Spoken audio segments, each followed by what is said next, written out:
I'm going to hit on what we were supposed to do at Bible study Tuesday night. We had somebody had tested positive for COVID, and we had some of our other people that was around them, so we wasn't able to have it. But I'm going to hit on the first part of what we were going to be doing, and we'll probably hit on it at Bible study again. But anyways, this has been on my mind all week long, and I've been thinking about this a lot. We're going to go to Acts chapter 5.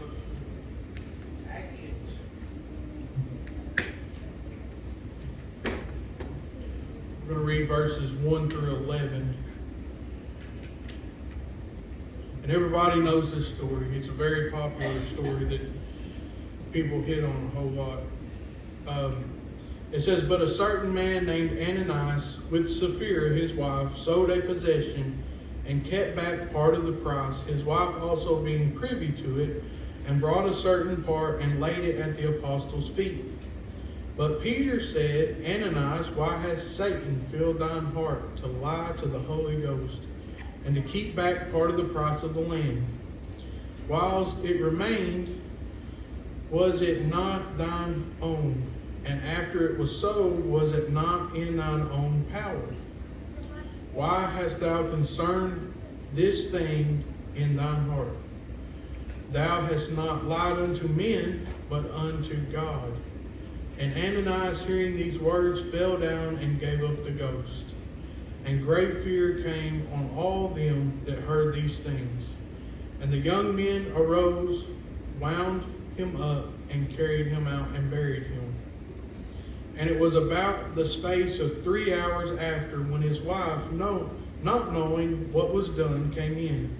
And Peter answered unto her, "Tell me whether ye sold the land for so much." And she said, "Yes, for so much."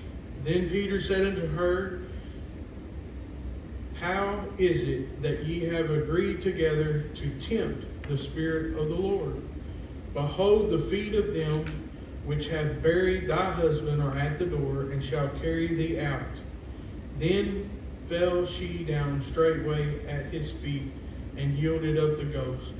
And the young men came in, and found her dead, and carrying her forth, buried her by her husband. And great fear came upon all the church, and upon as many as heard these things. Ananias and Sapphira are both in on the plot. Conspirators. They were conspirators in this plot. They pledged all the money from the property, but they schemed together to keep back a portion of what they sold it for. Peter tells Ananias that the property was yours. He said the property belonged to you before you sold it. The money was yours after you sold the property. He could have done right. He could have just been truthful. He could have done what he pleased with the property, but he had pledged it to God. It was in his power, wasn't it? At the time that he pledged it to God, it became God's money. Yes. It became God's money when it was pledged to God. So therefore, when they refused to give forth the entire amount, it's the same thing as stealing from God.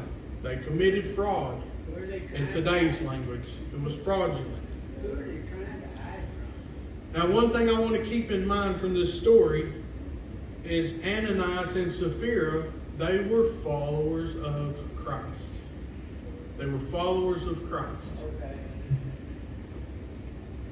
Satan can influence the life of a believer, even a spirit-filled believer. Sure, there's an evil spirit. But he can't do your sinning for you. Ananias had to conceive it in his own heart. That's where it starts. Satan can put these thoughts in our minds, but he cannot make us act on them. He cannot control us to make us act on these things. Now let's go to John chapter 4.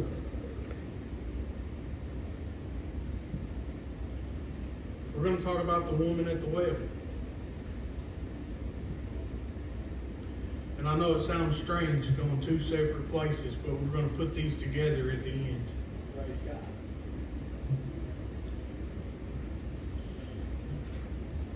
Jesus told the Samaritan woman to give him a drink.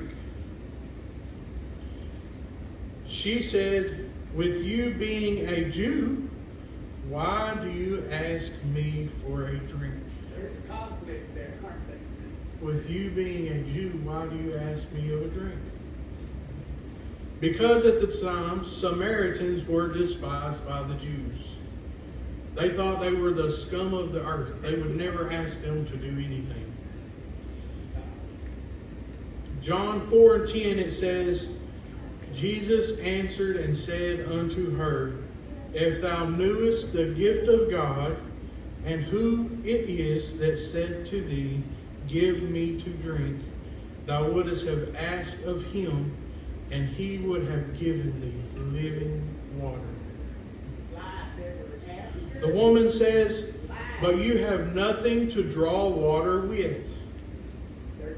The well is deep, so where is the living water going to come from? Let's go spiritual. Verses 13 through 15 say, Jesus answered and said unto her, Whosoever drinketh of this water shall thirst again. But whosoever drinketh of the water that I shall give him shall never thirst. But the water that I shall give him shall be in him a well of water springing up into everlasting life. It's true. The woman said unto him, Sir, give me this water, that I thirst not, neither come hither to draw. Oh, her eyes was open. And verses 16 through 18 says, Jesus said unto her, Go, call thy husband, and come hither. The woman answered and said, I have no husband. Jesus said unto her, Thou hast well said, I have no husband. For thou hast had 5 husbands, and he whom thou now hast is not thy husband. In that sayest thou truly. And the woman said, I believe you are a prophet. She just knew it. She knew he was some type of prophet. She still didn't, I don't think she still quite understood who he was, or else she would not have called him a prophet. No, she's on track. She's on a good track. Skipping down to verses 27 through 30, it says, And upon this came his disciples and marveled that he talked with the woman, yet no man said, What seekest thou, or why talkest thou unto her? The woman then left her water pot and went her way into the city, and said to the men, Come see a man which told me all things that ever I did. Is not this the Christ? This is him. Then they went out of the city and came unto him. Now there's so many different messages we can give on both of these. But I'm not going to speak on each one specifically. We're using them as examples. Ananias and Sapphira, they were believers, and they knew better than to do what they did. They knew better. And they did it anyways. The thing is, sometimes we can get by with lying to people. But God knows all truths, and we cannot lie to God. He knows your heart. We cannot lie to God. Your heart knows. They were believers that committed a sin, and they were struck dead. You would classify them as today as anybody that's in church, Christian people that are following Jesus in church. They committed one sin, and they were struck dead. The Samaritan woman was living in sin. Her entire life living in sin. At that moment, living in sin. And forgiven and went out to tell everybody. Saved her life. She was forgiven. She was immediately living in sin and had been for a long time. And she was forgiven and ran out to tell everyone. Ananias and Sapphira knew what they were doing was wrong, and they did it anyways. And this, at this time, it was the beginning of the church. I think this is the first time that it's actually mentioned as the church. And God did not want the beginnings of the church to start out with deception. The beginnings of the church to start out with deception. Now, we don't know for sure why God chose to struck these believers down and allow the woman living in sin just to be forgiven. It's not for us to know. And this is one thing that's been lingering with me so much this week, is how many times do Christians commit even what a person would classify as a small sin, knowing that it is wrong. Knowing that it is wrong. There's a danger right there. I bet you Ananias and Sapphira never thought that holding back a little bit of money for themselves was going to end up in them being struck dead. There's no way they could have known that. And it makes us think twice about doing things that we know is wrong. Yes. I've really been thinking about this a whole lot this week, because God treats every situation differently. Yes. We know that everything that we do has consequences. Every wrong thing that we do has consequences. Every sin has a consequence. But we have no idea what the consequence is. We don't know if it could be a slap on the wrist or us falling dead before we can make it out of the church. We honestly have no idea.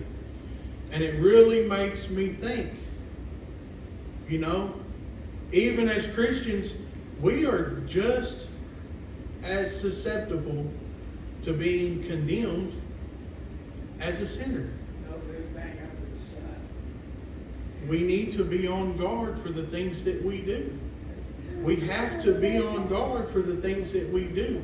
And the thoughts that go into our mind and that we act on. The devil can put thoughts in our mind. For sure, he's a tempter. But we are the ones that choose to act on them. Right. Ananias and Sapphira, the thought was put in their mind to keep that money. And we know it was, we say flesh, the devil, whatever. These thoughts were put in their mind. And they were probably thinking, what are we going to do if we give all this money away? Where are we going to go? How are we going to live? Where are we going to get our next meal from? These are all the thoughts that were going through their minds. What are we going to eat tomorrow?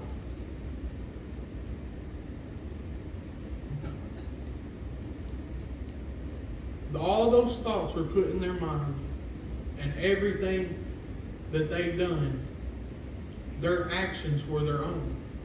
The thought was put in their mind, but they acted upon them. I know everybody has thoughts that go through their mind.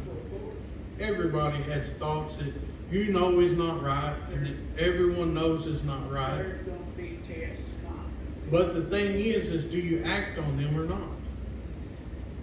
And if you mess up, do you repent on it? God handles every situation differently. He's God. We have no idea what the consequences will be for our actions. But we do know there will be consequences for the wrongs that we decide to do. For sure, there's a judgment. But we know from seeing in the Bible that those that know better will be dealt with more harshly than those that don't. We do know that. And it makes us think as Christians so many times, why take a chance? Why take a chance? Why give in to that one little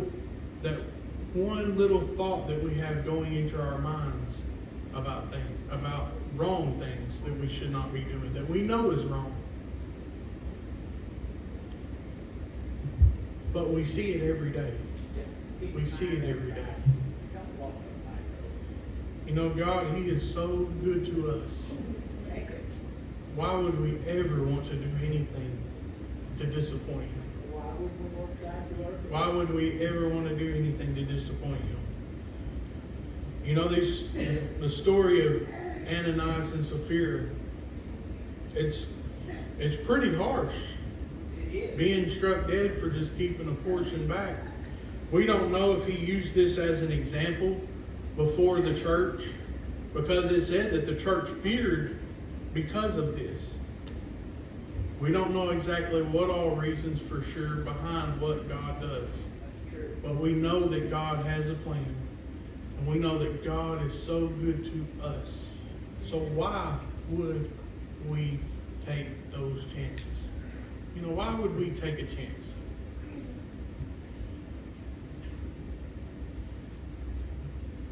You know, living a Christian life is a very, very good life. Amen. Yes. Had no idea how good it was until I became a Christian. Lived most of my life not being a Christian. Doing a lot of things that I shouldn't be doing. A lot of things I shouldn't be doing. More than you. But I'm not the only one. No. God forgave me. He can forgive everybody else. He's forgiven us all of these things. So somebody that loves us so much that He would forgive everything that we have ever done, why would we not do everything that we can for Him? Why would we not give Him everything that we have? Everything that we have. You know, Ananias and Sapphira, they could have said from the start, instead of pledging the entire amount, they could have said, well, we pledge we're going to give half. Yes. But they didn't. They pledged the entire amount. And they did this, they lied to God. Because they didn't give the entire amount. You know, and sometimes you look back through life, sometimes I'm sure there's times that people have pledged to do things for God and you didn't quite fulfill it. You didn't quite fulfill what you told God that you would do. And then you read this story about Ananias and Sapphira and you think, boy, I'm glad he didn't give me the same thing he gave them when I didn't fulfill what I was supposed to fulfill. When I didn't do that. We're so thankful for a merciful and a graceful God. But that doesn't change the fact that we have to be careful, because He's still the same God of the Old Testament. Honestly, He's the same God. A lot of people will use the word vengeful, wrath, things like that. They've all been used to describe God, and He's been that way in different portions of the Bible. That's the same thing as us. You could be known as a kind, gentle person with a short temper, with a short fuse. Yes. You could be known as both. And God can be known as both also. Yes. So we have to watch out for these things. It's it's a line that we need to look at and say, I'm not going to cross this line. Be careful what you tell God you're going to do. If you tell Him you're going to do it, you better make sure that you do it. God created us and we're His children, so we have His genes too. That's right. But you know, I am so thankful for God. Amen.